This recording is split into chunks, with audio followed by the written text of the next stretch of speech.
So thank you so much for joining us. Peterson Chris. says, well, this is consistent with my observation. Chris is coming here this morning and going back to Davis tomorrow tonight. So it's quite remarkable. So thank you very much for being here and spreading your wisdom. The title of your paper is "Did Tariffs Make American Manufacturing Great Again?" You have a suggestion for a title. But new evidence from the Gilded Age. So thank you so much for being here and spreading the word. We appreciate it very much. Thanks, John. Thanks for the invitation to come and talk. It's good to be back ever so momentarily. Two disclaimers before I start. One, this is joint work with Alex Klein. Two, as much as it may seem, the title is a little bit in the mix of realm of politics, but rest assured, no one paid us to write this paper and to say any particular thing about the effect of tariffs in the 19th century. So just a first look at the record on tariffs between roughly 1870 and the early 20th century in the United States. So to warm up, the top line is the average tariff rate in ad valorem equivalent terms on products that actually had a tariff. You can see that never really dips below 40%. So the United States had pretty high tariffs relative to its peer economies at the time. The lower line is the overall tariff rate and ad valorem equivalent terms on imports. It's a bit lower because over time, a number of products were put onto the quote unquote duty-free list.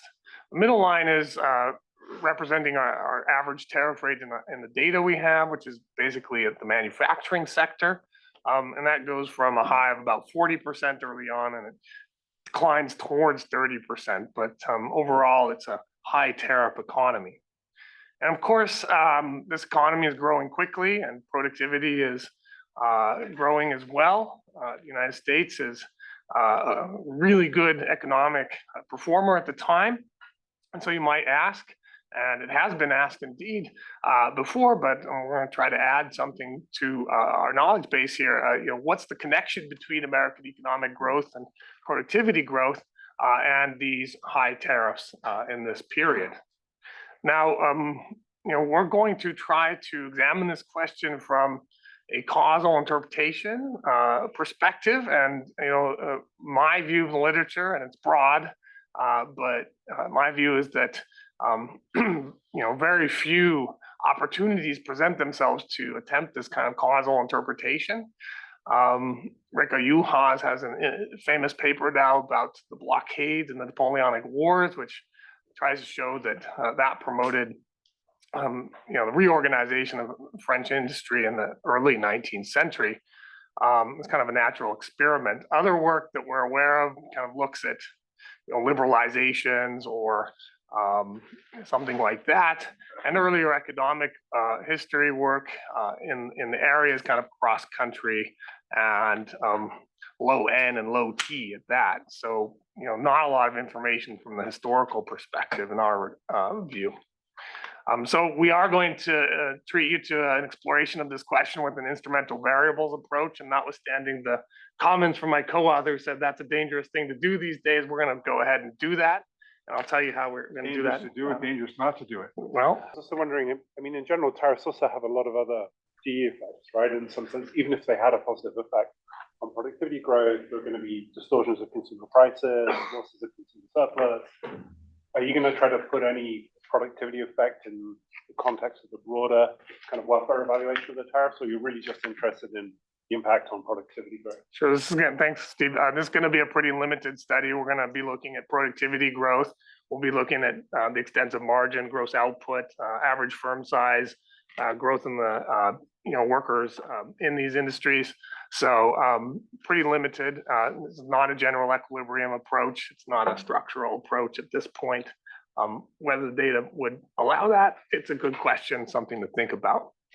So we are going to present an instrumental variables approach, which builds on some great work by Andy Greenland and John Lopresti at North Carolina State and William & Mary. And I'll show you how we do that momentarily. But basically because of the way tariffs were structured at this time, it allows us to get a little leverage on exogeneity and in the tariff level at the industry level. So we're gonna go for that. Just before the barrage of questions begins, I'll get my bottom line in. And really, it's that there's no evidence of a positive relationship between tariffs and labor productivity at this time in the American economy, despite what many might offer as opinion. The data don't support the idea that tariffs promoted productivity levels or growth, as we will see. Is there evidence for a negative relationship, or are you saying there's no relationship? Well, we'll see if you buy my instrumental variables approach, and if you do, we will find a statistically significant negative effect in a single equation system, and then we can go from there. So, you know, the safest thing is to say this. I think. Yeah, sure. You might ask how tariffs matter, and probably a lot of ways they matter. And you know, just thinking about it, might think that tariffs protect industries in their quote unquote infancy when they're learning how to do things. You might think that rent seeking and lobbying and politics plays a role, and we're going to find some evidence consistent with that fact in this period. They limit competition if they inhibit imports, which they may or may not do to depending on the elasticities. Doug Irwin's always been a fan of the idea that you know, an import tariff is also an export tax due to what he calls what is called learner symmetry. So that possibility, and Steve already mentioned welfare and the possibility that prices go up on imports and other products as well in general equilibrium, hurting welfare of consumers at the helping producers at the same time, but hurting consumers. So the data we're going to bring here are new historical data, which is basically hand collected. It's pretty granular. We're going to have SIC 3-digit industry data at the state level over a number of years, census years. We're going to have tariff line data, which is ultra detailed, I would say, in historical terms, and maybe even by today's standards. And those data, official trade data we're using, also allow us to measure the tariff rates, both in ad valorem equivalent terms, and just we have the statutory data too, but not going to make great use of that. Chris, there are many other relevant policies at the same time that affect the manufacturing sector, such as non-tariff barriers or production subsidies. So there could be a matrix of other policies that might correlate with tariffs across industries. Yeah, I think at this time it's pretty safe to say there aren't a huge number of industrial policies or interventions by the government. There are a few non-tariff barriers, some of which we discuss, and they come here and there. Shipping was heavily promoted by the government and protected, but other industries not so much directly like we would think of in the modern period, I would say. You have data on policies in our trading partners? No, yeah. And international capital flows and exchange rates? Somewhere in the world these exist, and somewhere on my laptop they exist, but not in this paper. So, I mean, it's worth bearing in mind the U.S. is pretty closed economy. You know, import and export shares of gross production are low in the range of 3 to 7%, so not very high. But in certain industries, that's average margins should be higher. Sure. Indeed, yeah. So we're going to take the U.S. just in isolation in this paper. Why do you think tariffs are usually levied on imports rather than exports? Well, sometimes they are levied on exports. In the U.S. case, I can't think of too many examples of that in this period. It's a good question. I don't know the answer off the top of my head, but you know, you could start to think about who the winners are, the corporate interests, the business interests, who the quote unquote losers are, the consumers, collective action problems, and that sort of thing. But I don't know if that gets to the precise question you asked, but I don't think it's relevant at this point in time, given the historical record. So we'll move on. As far as I could see, mostly just import tariffs, right? So what this project is part of is a bigger project to collect data. Data were mentioned. We do have also on this hard drive that I'm clutching here with my version of the presentation, over 2 million trade lines and bilateral product level data waiting to be utilized, not utilized in this paper, and then an NSF grant with multiple co-PIs across the country, looking at different periods, but collectively we're putting together every tariff line in the history of the United States all the way up to the 1970s. We're going to meet up with the modern trade people's product level trade and tariff data for the U.S. So in about a year or two or three, maybe you will be able to access this database at the tariff line, beginning of the country all the way up to present, I guess. Do you anticipate like an historical gravity model that you're going to be estimating? Or? There's no gravity model in this paper. This is going to be just about production. Oh, in the bilateral stuff. Lots of things, lots of fun you can have with that. Checking on elasticities, checking on the emergence of different industries and consumption patterns. That's kind of all in the background. And the tariff, I'm sure that we can find lots of ways to get in trouble too. But we're looking forward to putting that together. Okay, so it's kind of stylized facts. It's not a very open economy.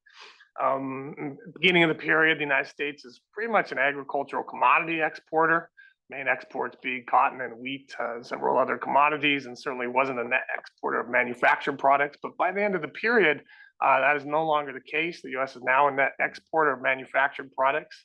And the degree of elaboration varies, but eventually it will become a world manufacturing powerhouse by the first few decades of the 20th century, and it's well on its way here.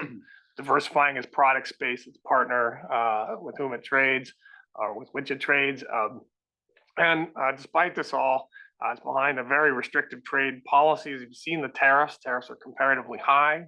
The U.S. doesn't like to sign trade treaties at this period, even though the Europeans are, promoting trade treaties, especially around the 1870s period.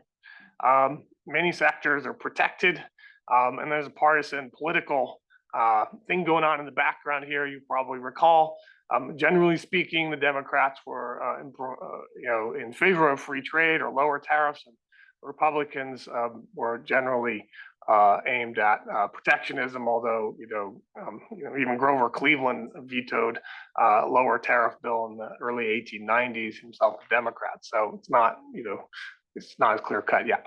Now, this partisan Democrat versus Republican at the time how important is it that it's South versus North? The Democrats controlled the South at the time. So the Democrat versus Republican labels are not terribly informative. Things changed. But was this a North versus South kind of thing, that the South wanted free trade and the North wanted protection? Yeah, largely, but we got to consider what's called the West at that point, or the Midwest, and there we see some variability, and emerging manufacturing sectors, around Chicago and other places. I just think that'd be a more informative, sure, description of the political, preferences. Sure. Yeah, I mean, there's a lot to say there, right? I mean, not everybody's in industry in the North, and not everybody's in ag in the South, and so there are sectoral interests, and the parties kind of line up geographically, like you say. But for the most part, it is a partisan issue talked about in this way. But and we're building off the work of Doug Irwin, who's done a massive amount of work on U.S. trade history, and has come to the conclusion that tariffs were very unlikely to promote aggregate productivity growth in U.S. manufacturing. Now, Doug's evidence is not based on micro level data. It is more kind of looking at the aggregate outcomes. and reasoning from first principles, I guess, if I'm being fair to him. I hope I'm being fair to him, and if I'm not, if he's in the Zoom room or wherever he may be, he may stop me. But this is what I got from reading his body of work. Yeah. To your knowledge, has anybody written a sentence which just says were not an important factor, were irrelevant to, the growth was so strong, you can't draw any real conclusion? Has anybody written any sentence like that in the whole literature? Yeah, I mean, Doug Irwin, one of his famous lines, if I remember correctly, is the U.S. grew despite tariffs, something like that. So, For somebody, yeah. the high import tariffs were irrelevant. It was not a negative factor in driving late growth. Right. Well, he also just refuting Sure. that proposition. refuting. I mean, Doug has himself, I think, argued that in any case, the U.S. wasn't very open, and so how would tariffs matter if the international economy was such a small part of U.S. activity? But as might not be on the margin, and particular industries might reveal more interesting dynamics. So. Maybe in the interest of time, I'll skip the literature review, but we can talk about it as we go along. Very little has been done at the disaggregated level in U.S. economic history, as far as we are aware.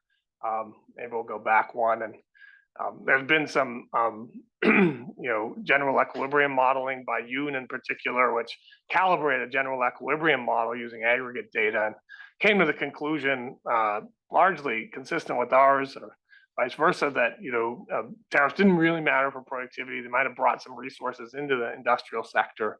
Learning by doing wasn't a very big factor either in this period. So that's nice to have there. We're going to go more disaggregated than his work.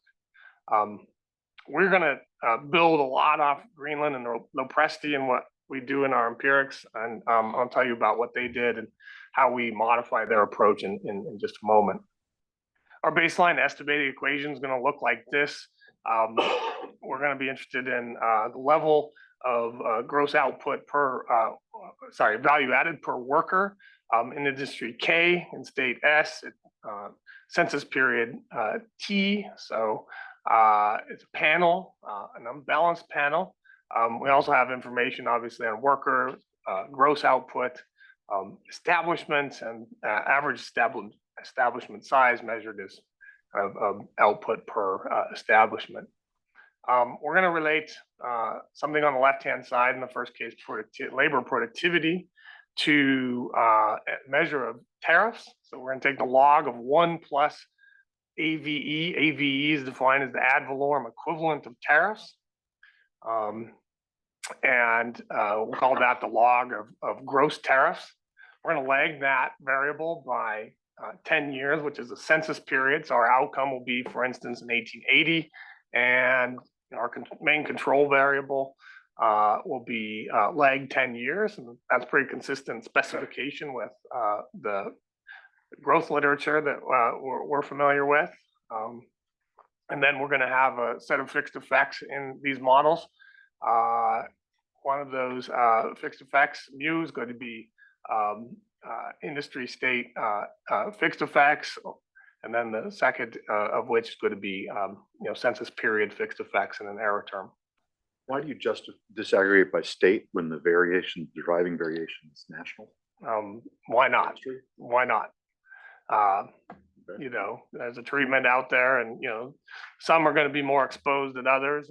We'll see how it works out. But I mean, right, it's not an uncommon approach, I think, in the applied literature to use a national policy or a local policy that covers many workers, for example, and use the workers as observations. I don't think that's breaking any universal rule. We're going to take care to note that our observations may or may not be totally independent, and we'll have to deal with different correlations. But you're not going to say that something in the middle of the country is less exposed because of market access or something. I'm going to go in that direction, but it's something worth thinking about. But we want to have a good way to operationalize that. So, okay, here's the meat of the procedure. And forgive me for going into this, but I think it's worthwhile to see how we do this. This is building off the work of, as mentioned, Greenland and Lopresti. We're going to modify their approach just ever so slightly to make it work for us. You can imagine first the ad valorem equivalent tariff of a product C.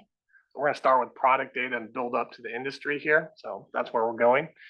So in the upper left, we have a formula and identity really for the ad valorem equivalent of a statutory tariff on a commodity C in any given year. And that's the sum of two parts, the ad valorem tariff, which may be expressed as kind of like 25% for this product. And then there's a second part, which you may be less familiar with, which is a specific tariff. And that is levied in terms of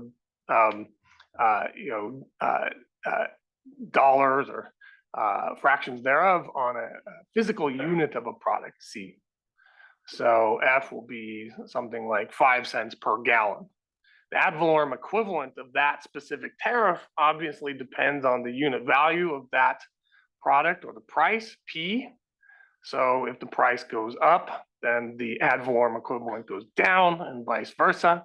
So really that's the heart of our, kind of instrumental variable there, that price, those prices are going to be able to, as we'll see, derive some of the variation in tariffs and allow us to identify this thing. So moving forward, the STS variable is going to be the share of tariffs in specific revenue. So each product, to the extent it has or has not a specific tariff, will have a share of total revenue collected from specific tariffs that ranges between 0 and 1. Okay, and you can rewrite it like this, and you put those two together, and an approximation of the change in the log of the gross tariff is given by 3 parts: the unit price change, the initial share of the specific tariffs, and a ratio of the ad valorem equivalent of tariffs in the lag period. Yeah. Wondering, I mean, related to where you're going with the instrument, I was just wondering about the kind of political economy of tariffs at the time. What was the sort of stated justification? Were they viewed as in terms of sort of enhancing productivity growth or national security? And then also the decision to do specific versus ad valorem, and whether to change specific is also sometimes endogenous, right? Or that there's going to be a political economy behind that process. Right. Yeah, good questions. All relevant. So there's not really a national security thing, except for in shipping, as far as we know. So the shipping industry is heavily protected, but it's not really going to be in our data.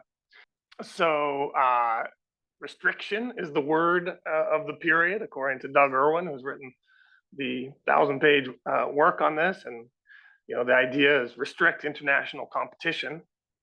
You want to think of a period where industry is pretty heavily concentrated. We mentioned the Gilded Age already.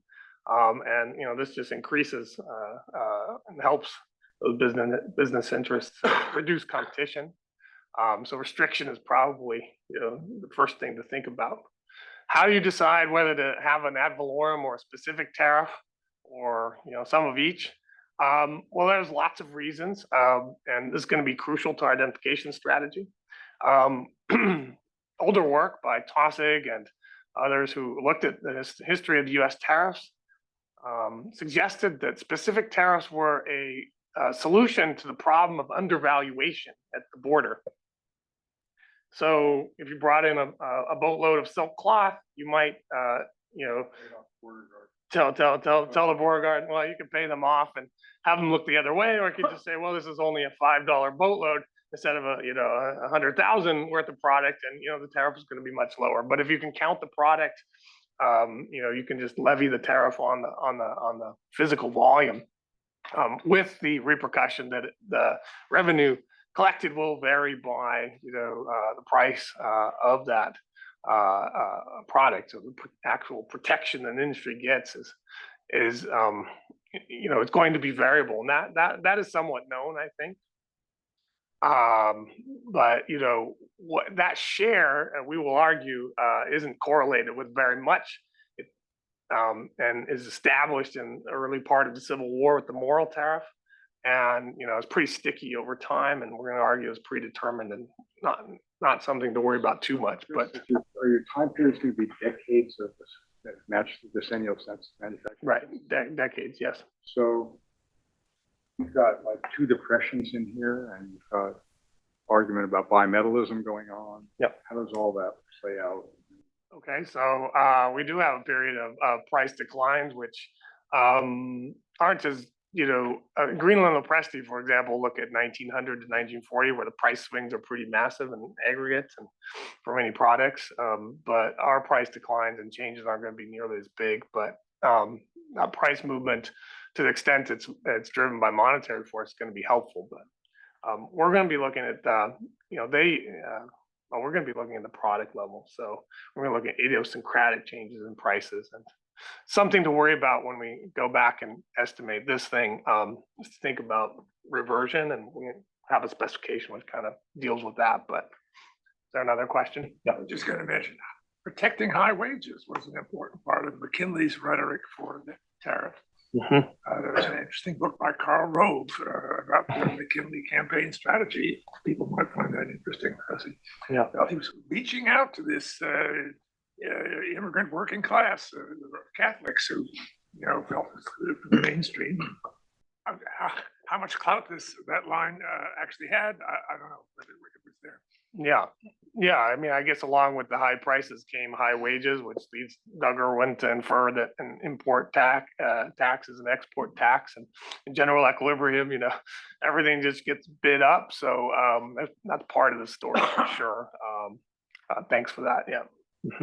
So you have information on revenue collected. How important is that relative to total revenue? Like almost 100%. There's a few excise taxes. There's no real income tax in this period. Land sales that weren't important. Yeah, but I've got the number, I think, in the paper I looked up. It's well above 90%. Didn't we usually give away land? Different things happened. Different things happened. But yes, this is the vast majority of American government revenue. And so one of the drivers of tariff revenue or tariff policy, as well as the federal budget situation, that's noted by Taussig, and especially in the 1870s, coming out of a financial crisis where government revenue really lags, and they got to do something about it. Paying off the debt from the Civil War too. There's also that. Paying the veterans. Yes. So wouldn't that be a critical element in thinking about why you had tariffs and changes? Sure. It would. I think that explains the aggregate level of tariffs, the average level. Like, we're going to be using, inter-industry variation, across industries and over time. So I think there's something left there even after we think about the overall level of tariffs. So there will be substantial, like, temporal variation and cross-industry variation here, where the lobbying and the maybe other things come into play here as a factor. Yeah. So in terms of there's people back here. I can't see if you put your hands up, but just jump in, right? So what we get from the middle line is that there's a component here which we think may be an exogenous driver of average tariffs, and the ad valorem equivalent, anyways, at the product level. And we'll call that RP for realized protection. And the change in realized protection is going to be a function of the change in the price of a product. So log change in the price of a product, and how much that product relies on specific tariffs. We don't rely on specific tariffs. If STS is 0, RP is not affected by unit value changes. That's fine. But then there's kind of like a control group, if you want, and then there's a treated group, and they're treated. The dose depends on how far they go in terms of specific tariffs. Some industries have full-on specific tariffs. Some are more compound and have both kinds of ad valorem and specific tariffs. But right, the key driver here is going to be the unit price change. And keep in mind, these are import prices. So we're going to view the United States as a price taker in these products. And that's going to allow us to leverage this price changes as exogenous.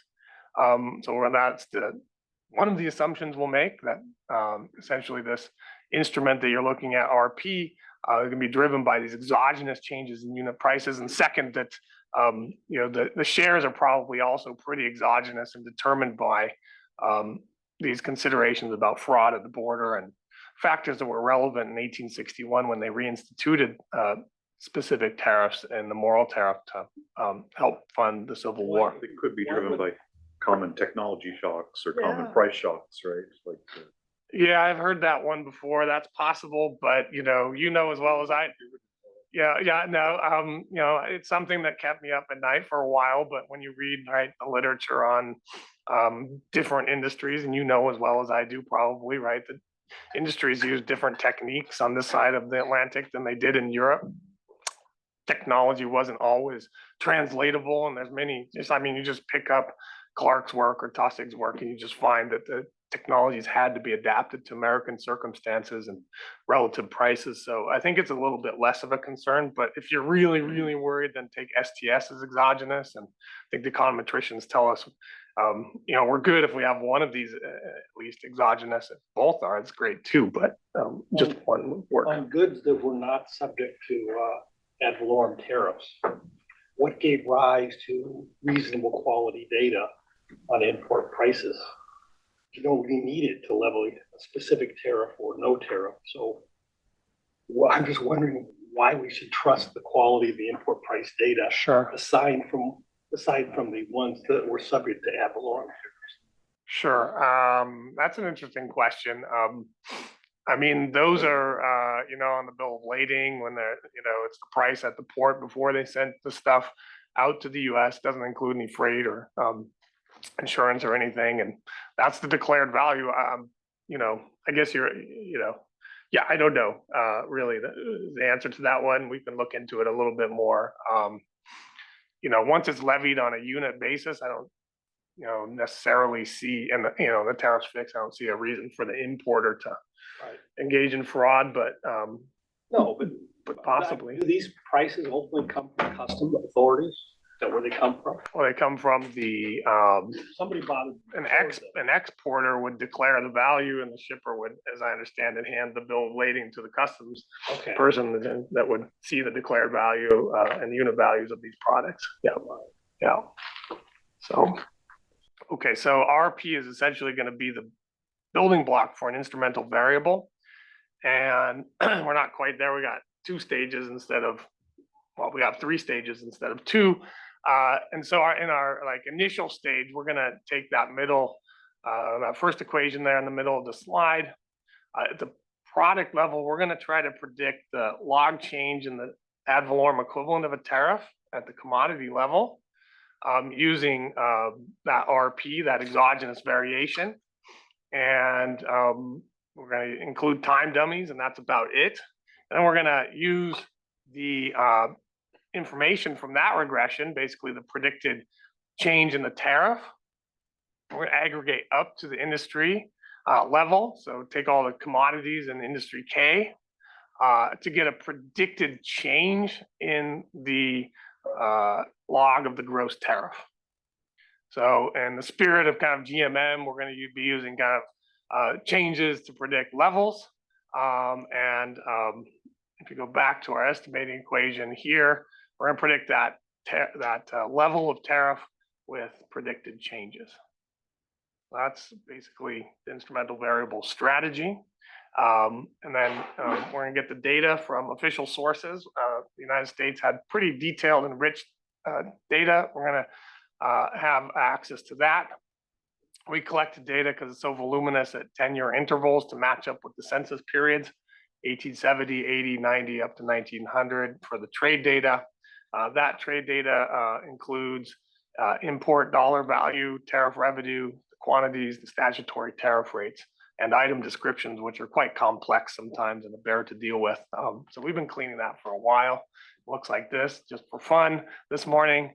If you zoom into the middle, cotton and manufacturers there's some pretty complex textiles descriptions here. So this is highly detailed data in some instances. In other cases, not so detailed.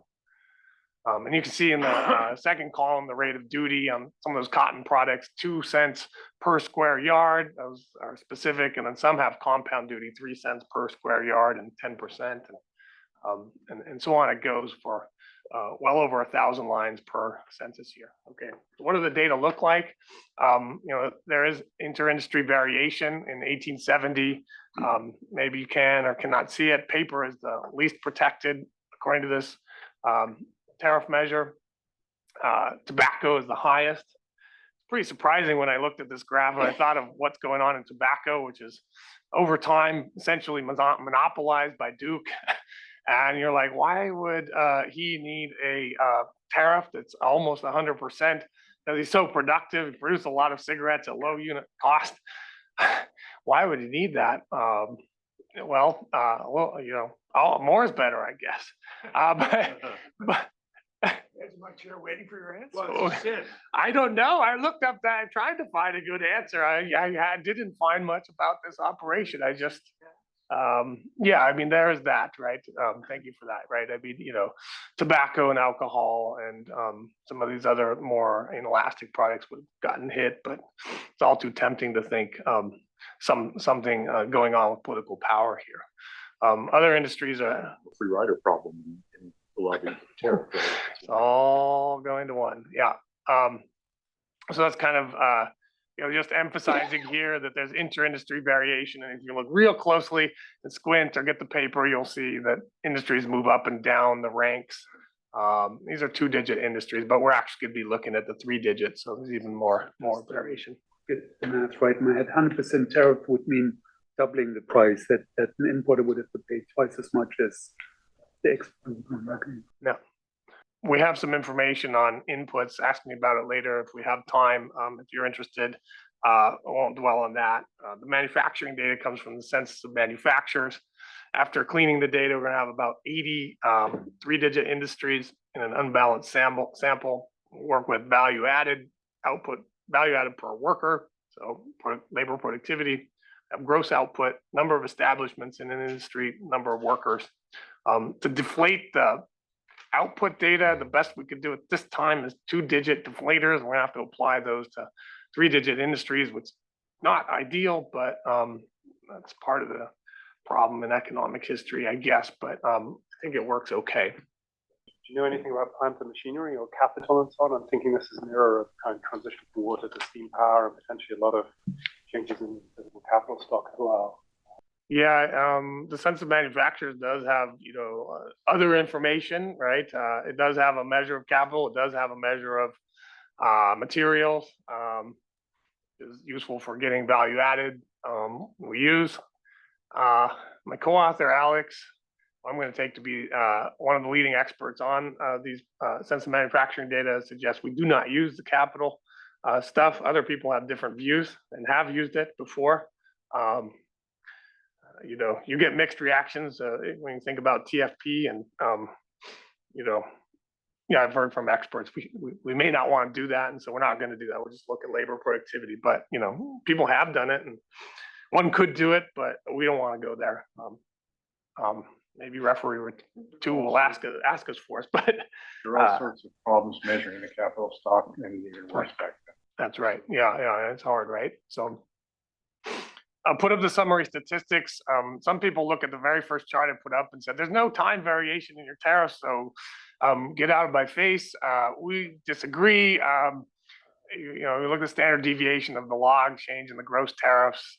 It's not huge, but the second column at the bottom row, about 9 log points. So it's not insignificant. There's an interdecile range there too. And so there is a pretty substantial variation given the average is, something like, 27, 30% ad valorem equivalent. Okay, let's look at some results. That initial stage predicts the change in tariffs at the product level pretty well. Realized protection is a good predictor of changes. So price variation is going to predict the change in the log of gross tariffs at the product level. Would you Yep. use your percentage points on the horizontal scale? Yeah. Okay, so I mean, just So, There's a lot well, going it's a log, no, it's a log change, right? So, 30 so- minus 30 to 20, or is it 3 to 2? yeah, -3 would be a gigantic change, a big swing in your unit value, right? So, Okay, so right. What are the? I'm trying to get the sense of the scale. yeah. Well, the bulk of the distribution is going to be between -1 and 1, and those are even Minus still One yeah. log point or Yeah. 100 log point? 100 log points, 100 log. 100 log. Yeah, so it's those prices are highly volatile. Okay. Yeah, but this is at the product level, and if you have been paying real close attention, you'll notice, or if you look in the paper, we're only going to do this at the, like it's a repeated cross section. We don't have like a panel of products over time. We have to do this for every year, and the reason we want to do that is because the product is exactly the same one year after the other in the tariff data. But if you go longer than that, it's gonna be hard to match the product. Almost a 3 log point change in price makes me worry there's like classification error. Price Yeah. previous. Yeah. Yeah, I don't know how well you Well, have harmonized. well, some of these things are commodities. They come from different places. Different shocks hit. I mean, the price of salt might go up by 200%. It might. I don't know. It depends. There's not. You could count these up. And there's only 30 or 40 commodities out of 1,500, right? So yeah. These just show us what those extreme examples Okay. are. Whether they're Okay. compelling cases. Okay. Yeah, I looked some of them up and was thinking the same thing, but some of them are just. I mean, you import stuff from Britain and then you import it from I don't know, southern China, and maybe it's a totally different quality of good. And this year you didn't get the British stuff, you got the South China Sea stuff, and it's totally different quality. Things like that can happen, but they all have the same tariff, and the relative protection, realized protection would change. Okay, so just kind of looking at the raw data on our outcomes final stage, just relating labor productivity to tariffs. Here, maybe the x-axis scale is a little bit more manageable. Ad valorem equivalent of tariffs ranging from about 20% to 0.2%. Once we control for all this stuff, we got a bunch of fixed effects in here. Okay, so that's why we get negative tariffs. But the partial relationship is decidedly downward, and we can take that to something a little more scientific and get you standard errors and do something more conventional. A little hard to see here, but OLS regressions on the top, IV in the middle, and IV with extra fancy fixed effects on the bottom panel.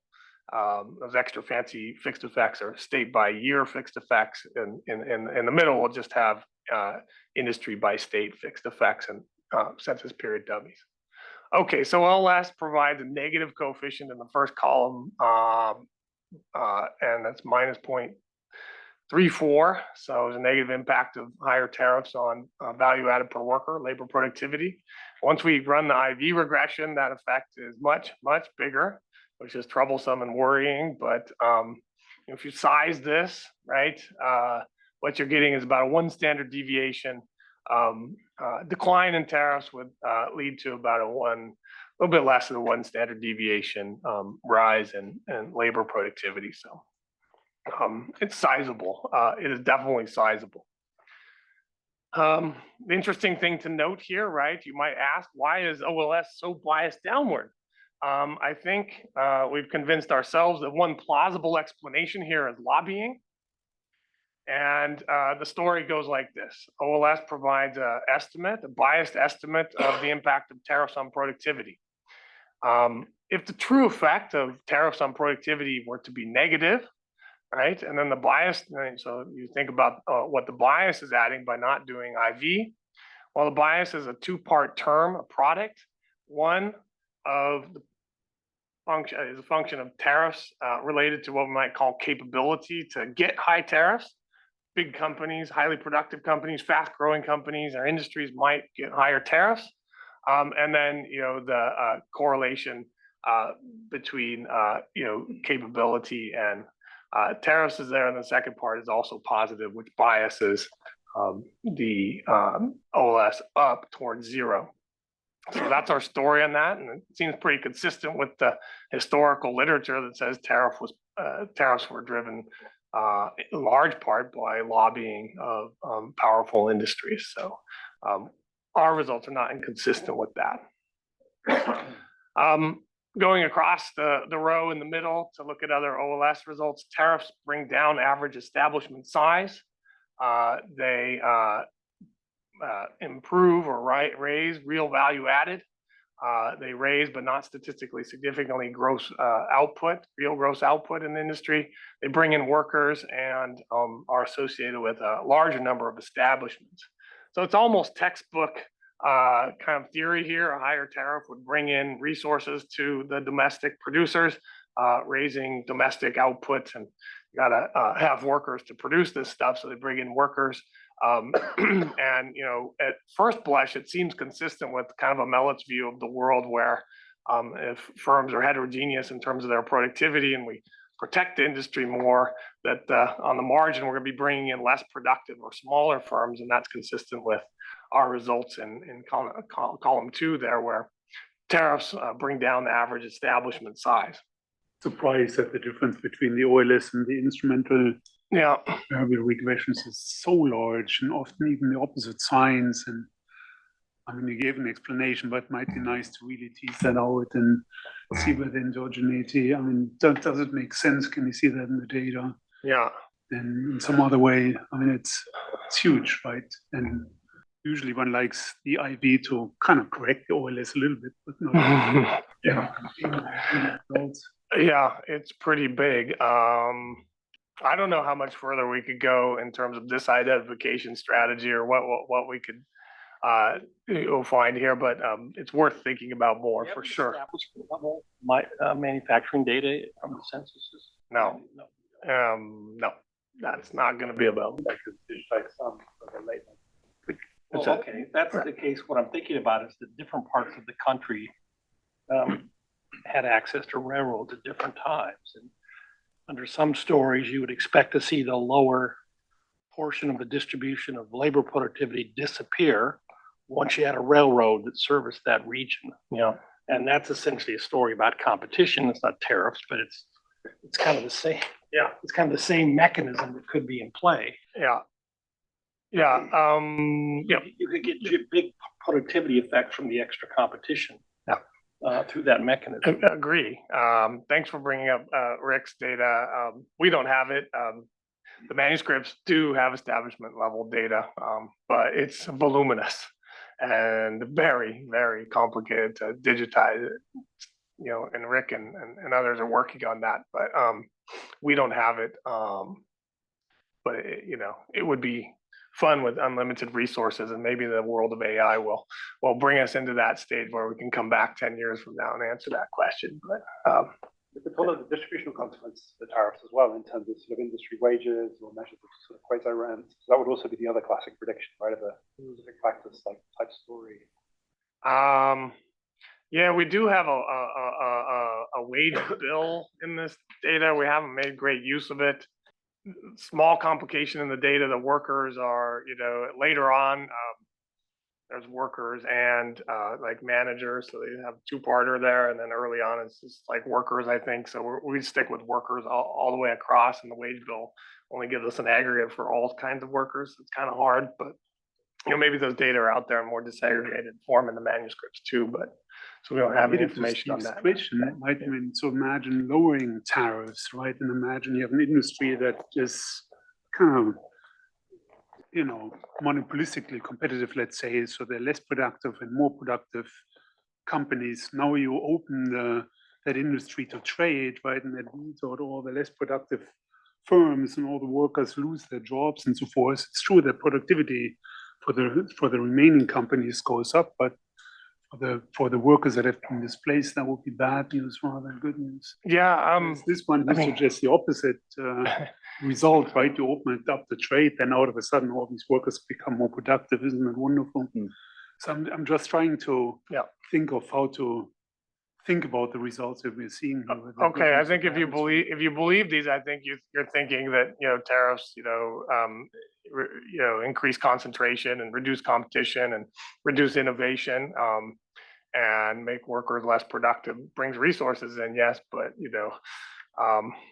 And I think the link between market concentration or industry concentration and tariffs is ambiguous. There's a paper we cite which suggests that tariffs go up and there's greater concentration, then you get higher productivity. But I don't see that argument. I would think oppositely. And the mechanism that it's closing down less productive firms. If they were to liberalize, yeah, I think so. I think that's consistent with our argument. I don't have. We have a lot of case studies at the end where we talk about different industries, and we'll see if we get to it. But or is it that you bring in tools from abroad that make these workers, produce stuff in a better way that they couldn't do before? I mean, these are two very different stories, and I think it's important to figure out what's going on. There are legends that the tariff system at the time, lowered the relative price of capital. Old work by Jeff Williamson suggested that.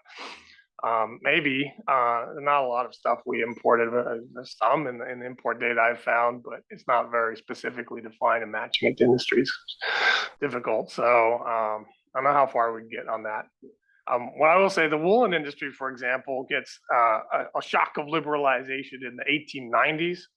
And despite super high tariffs prior to that, imports were pretty high because we just couldn't compete with the quality and goodness of European producers. And after this moment of liberalization in the mid 1890s, I have a working paper on this, but it's in early stages, and the imports just don't come back after that period of liberalization, which is consistent with we got a little shock here. We learned how to do things better, and there's more competition now, and we learned how to survive.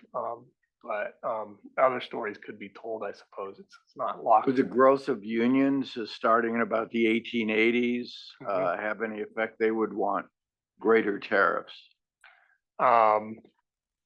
Yeah, it's a complicated story. I mean, in the period, tariffs were a bugaboo. They were associated with concentration and monopoly, and the populace aren't going to be too down with that. Unions, to the extent that they have some power, maybe, but not maybe in play quite yet. Yeah. Some numbers between 1870 and 1900, federal debt fell by half. Yep. Okay, so through that whole period, the history of the country was a balanced budget norm. And after every war, we paid it all back down. So that debt as a share of GDP fell from about 10% in 1870, ended up at about 6% in 1900. That's nominal. Okay. So really, the government was rolling in dough.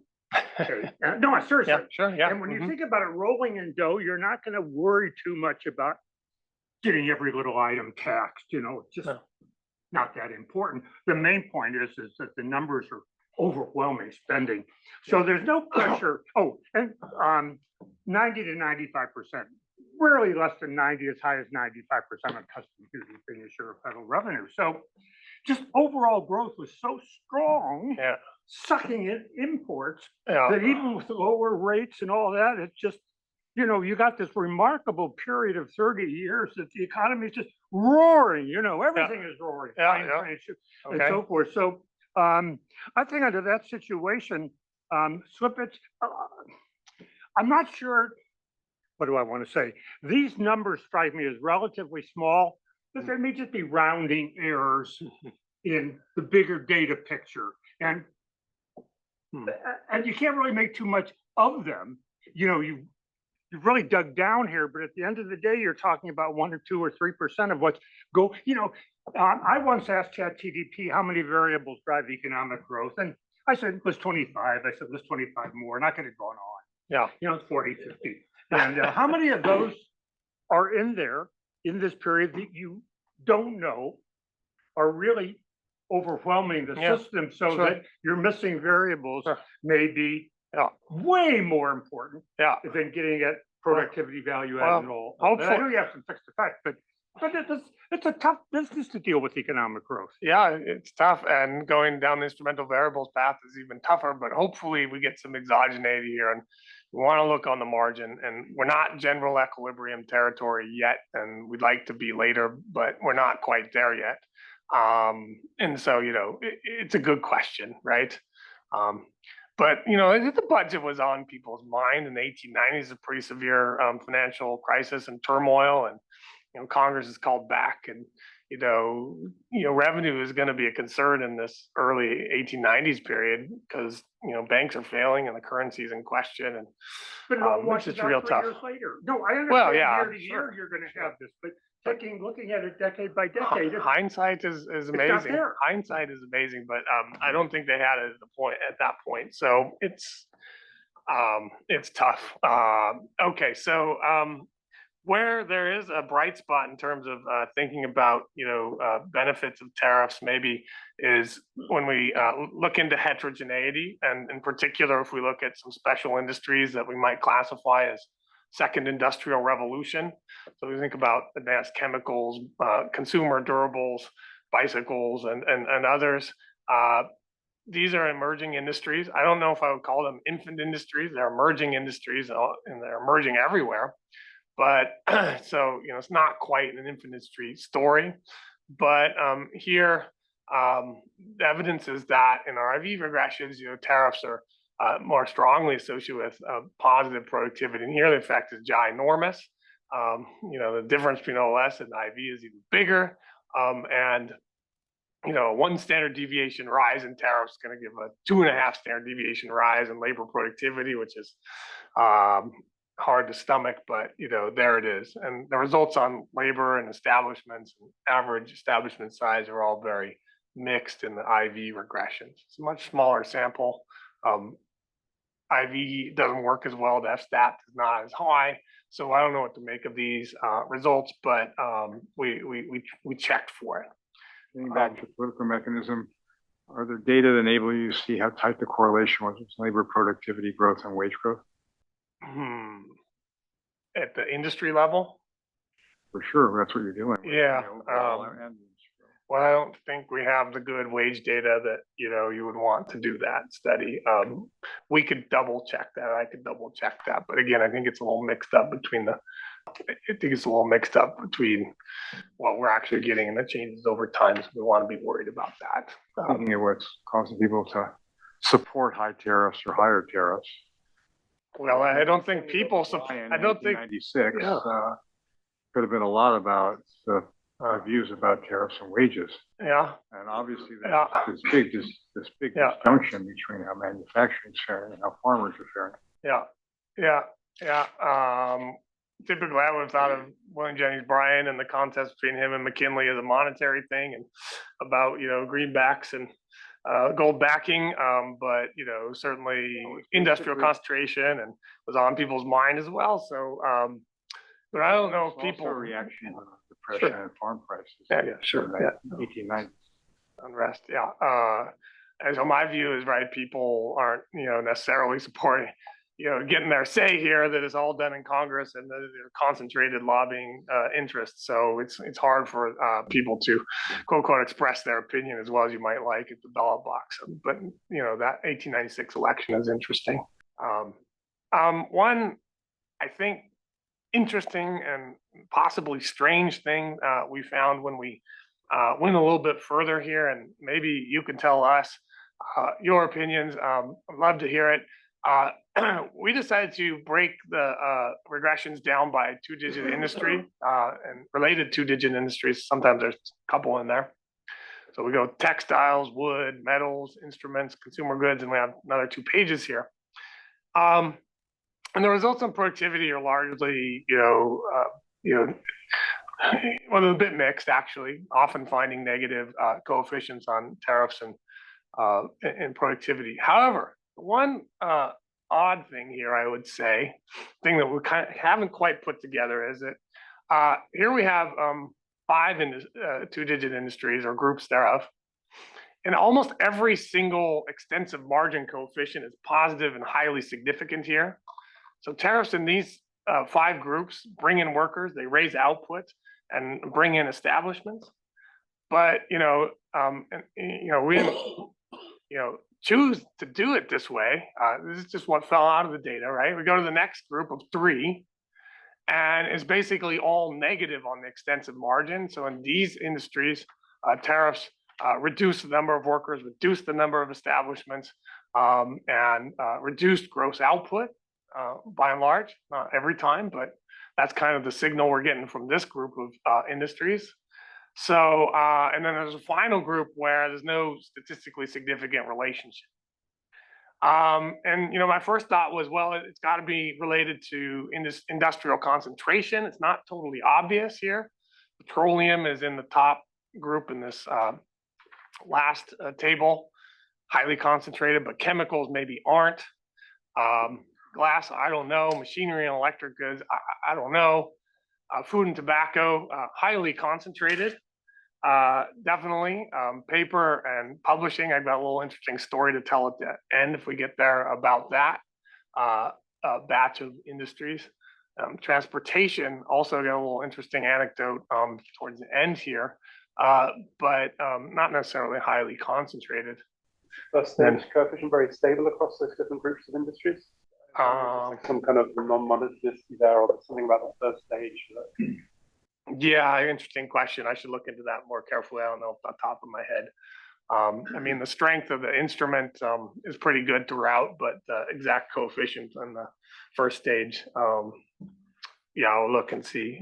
Could the tariff choices by the exporting countries have something to do with that? So, I mean, imagine one industry where the US raises tariffs, but the other country doesn't, versus an industry where the other country retaliates, and it's trade of heterogeneous goods. So that could explain some of the differences in the reactions. Yeah, I don't think the European powers thought too much about us, unfortunately, at that time. I certainly didn't, as far as I know, think the US was the only market to worry about. So they weren't necessarily reacting to us in this period.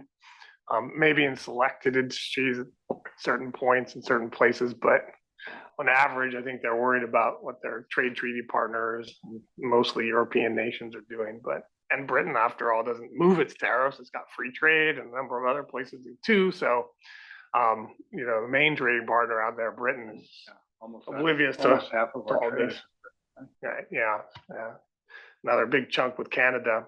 Canada might worry about what we're doing, and they took action in a certain regard. So that might be something to worry about. But the Europeans, where a lot of the action is not a big thing. Sorry.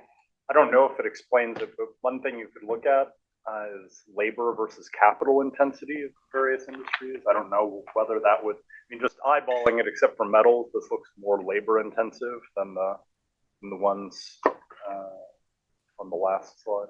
So yeah, and I can't immediately think of the causal mechanism why that would account for the differences, but.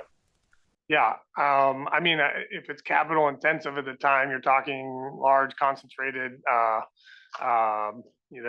sectors or markets or industries. Certainly food and tobacco lives up to that, and eventually transportation, like automobiles, will, but early on it's a little more heterogeneous. This one. Well, chemicals is a mixed bag. Petroleum definitely is. Where's metals here? Metals. Yeah, metals would be right. That's in the first group. This is the first group again. Why you might think of U.S. Steel at this time? There are a lot of smaller producers, and there are heterogeneous products in here which are more specialized consumer and producer goods. So it's not just raw pig iron or steel, although it's a big chunk of production, but it's not all that.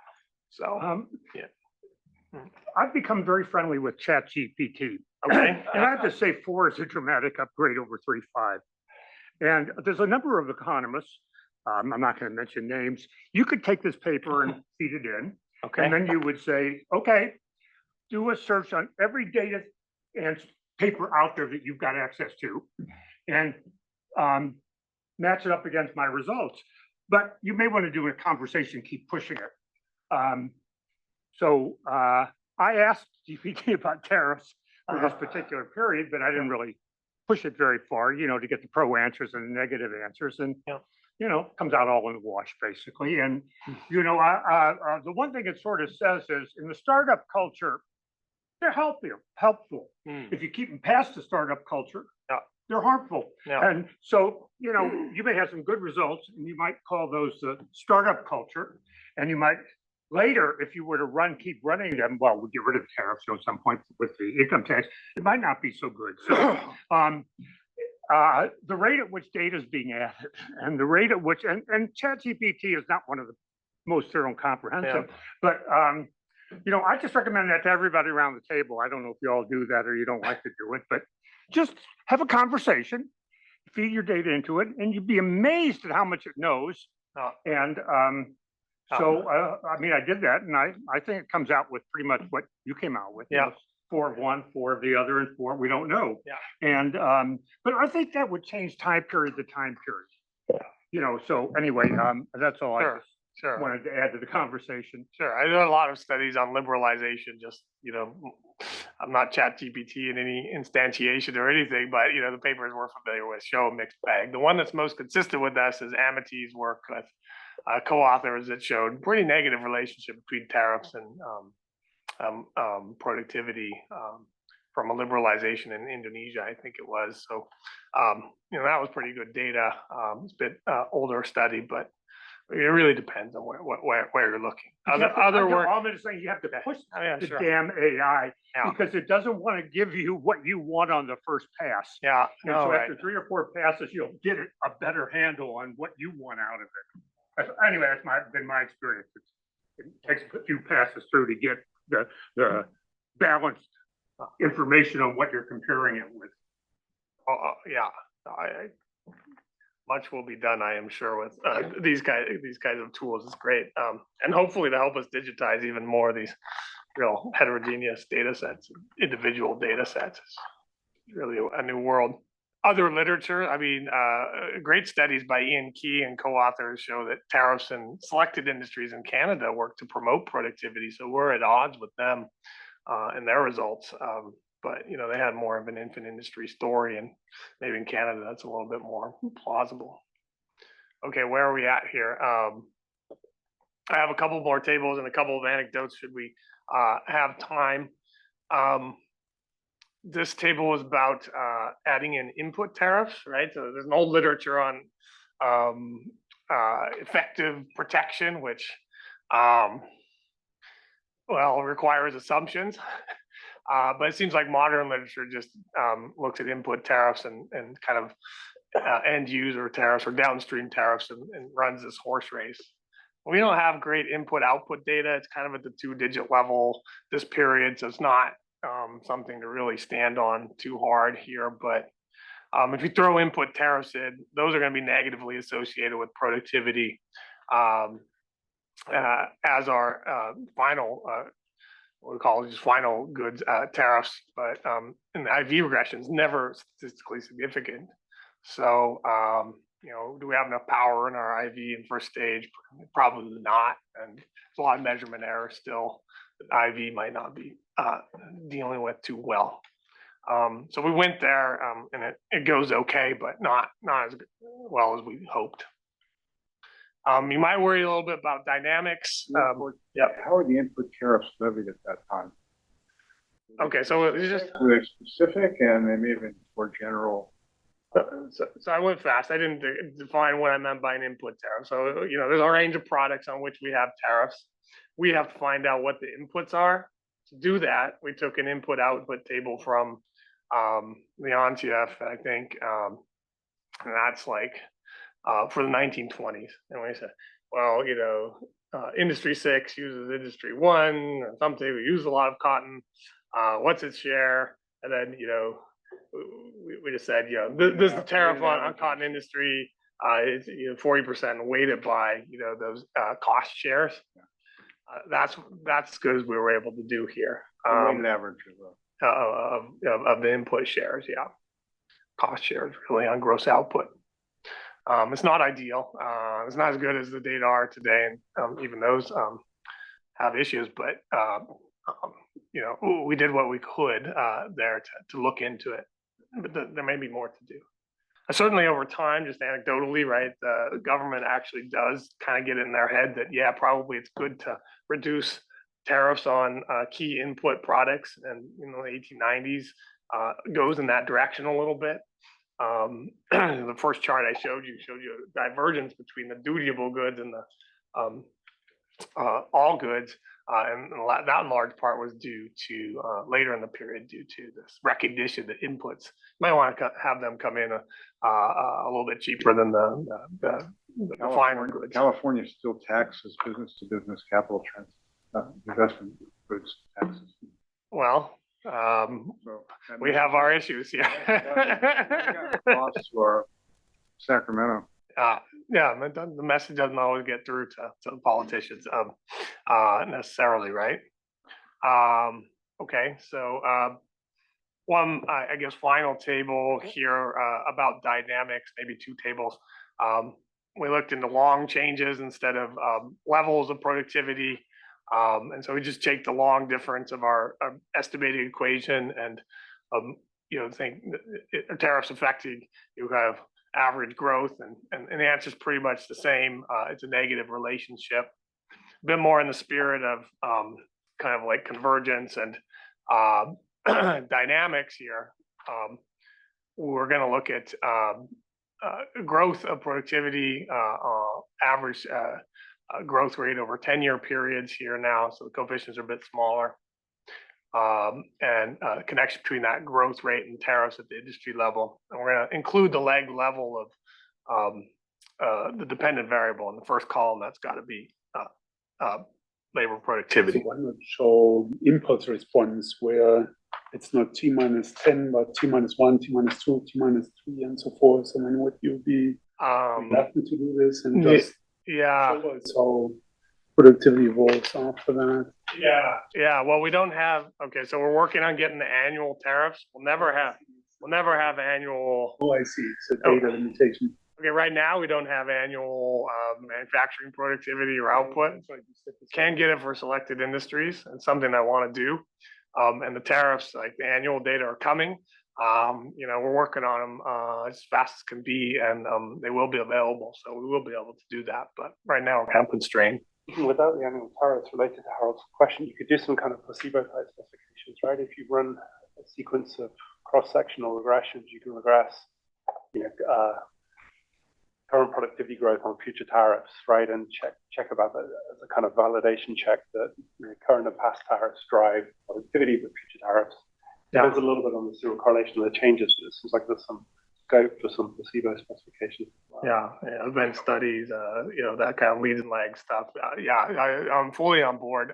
Not available yet, but hopefully soon.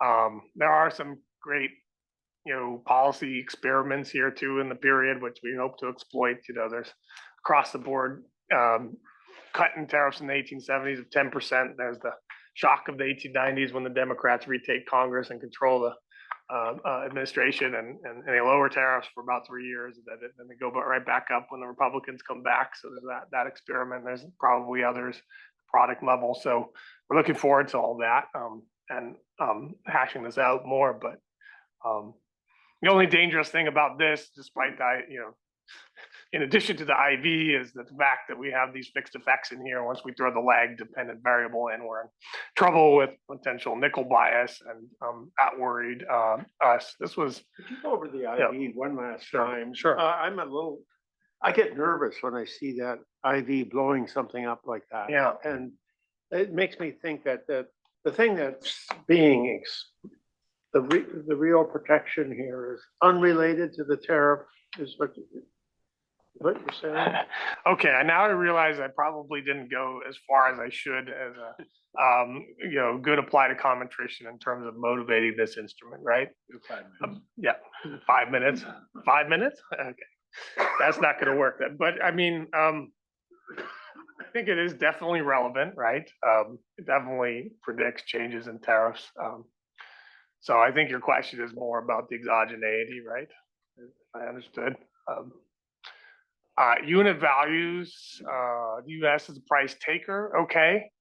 What have we done seriously to deal with this? Okay, we can do a regression of these unit values on some information we have. Lagged imports, lagged changes in imports, SIC industry by census period or year fixed effects. None of those things explain changes in unit values. We have no explanatory value in observable, lagged imports or, SIC industry fixed effect, which proxies for industry supply and demand shocks. So we think we're on pretty solid ground there. Doug Irwin in his book proclaims U.S. Prices to be exogenous, but he doesn't have data. Here we got the data and have backed that assertion up.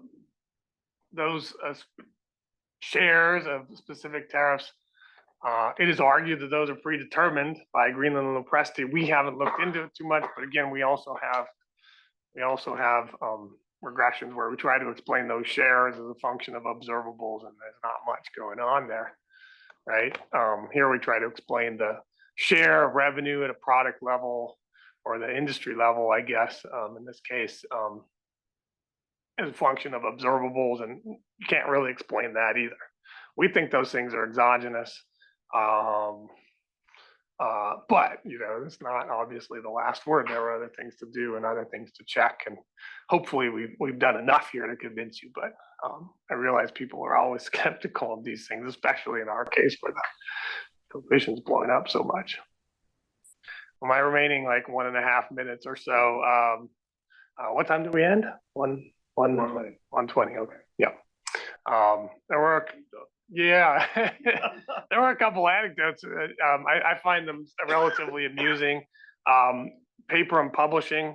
So this includes final products and raw material like paper stock.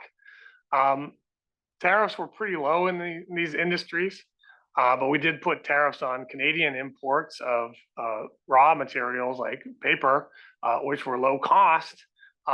So final goods in this two industries could have done better with these lower tariffs, probably with cheaper inputs. But the final goods producers had a card up their sleeve from the 1890s. The Platt-Simmons Act said, they had non-tariff barrier. They said, well, you can publish here as long as it's printed on, in America. So we told the, foreign publishers they had to print in America.